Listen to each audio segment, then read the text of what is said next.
I've got another wedge here that's just kind of had a normal life, still in very good shape, still a lot of life left in it. You can see the face is pretty good, but I'm gonna go ahead and show you how I clean up the face on this.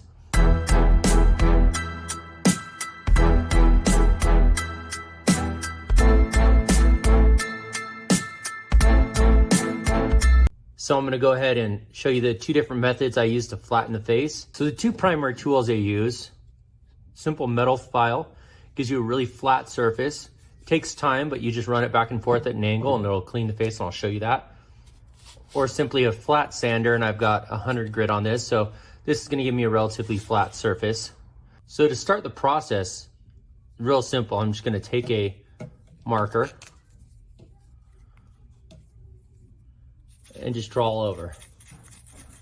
This is a good way to make sure I get all the low spots, and you'll see it as I go that there are gonna be some low spots on here. All right, in this first method, simply take a file and we go angled across.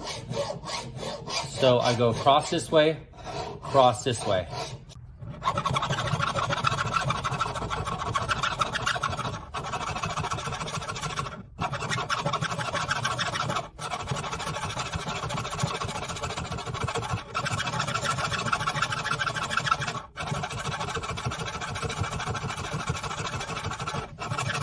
Now you can see here, there's clearly some areas that are going to be higher and lower than others.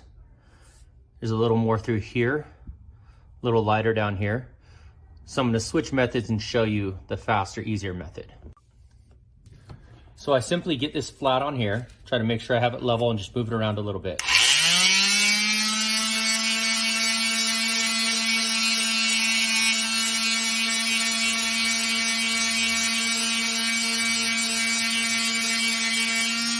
Now again, even after doing that, you'll see some lower areas here that I didn't get and wear through here. So I'm gonna do a little more of it and we'll should see how it goes.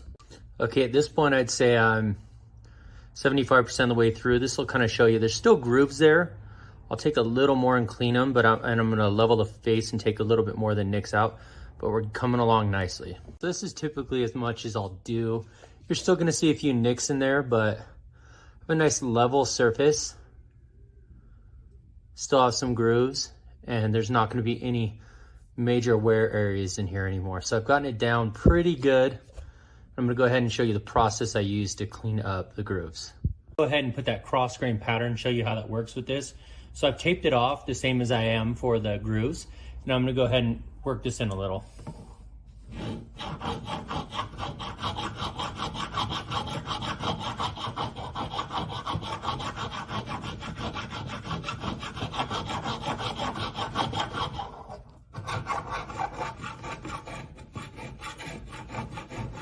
Got a little texture in there. You can see it taped off and gives it a little grit and a little bite on there.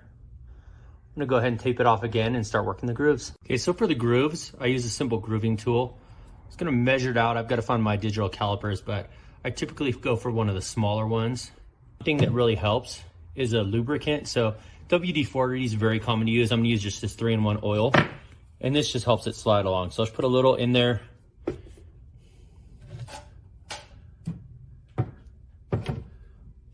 And I'm just gonna go back and forth.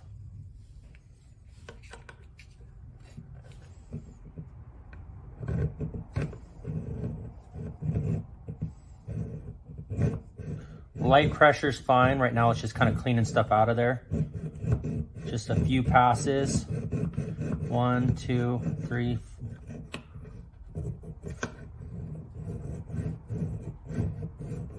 Okay, that's good for that one. Real light pressure. Not trying to gouge it and get weird marks. Okay, so we got grooves pretty well worn. I'm gonna go ahead and tape off the grooves now. Clean them up with a final little touch up, and I'm gonna polish both ends here so you can see what the kind of the face looks like. But that's kind of the results right there. Just a few, I don't know, maybe 10 seconds in each groove going back and forth, and then I'll clean it up and we'll be good to go. Okay, so we have the grooves taped off. I'm gonna go ahead and sand it.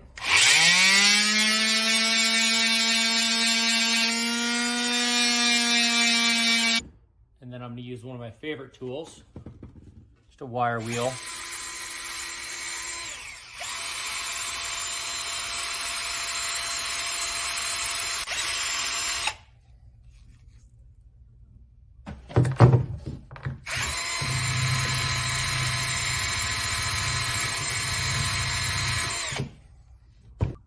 And there we go. I could do a little more sanding, but that's gonna be, probably clean up some of these scorch marks. And the other thing I do is recommend taping this a couple times to get yourself a little better protection from going over with the tool.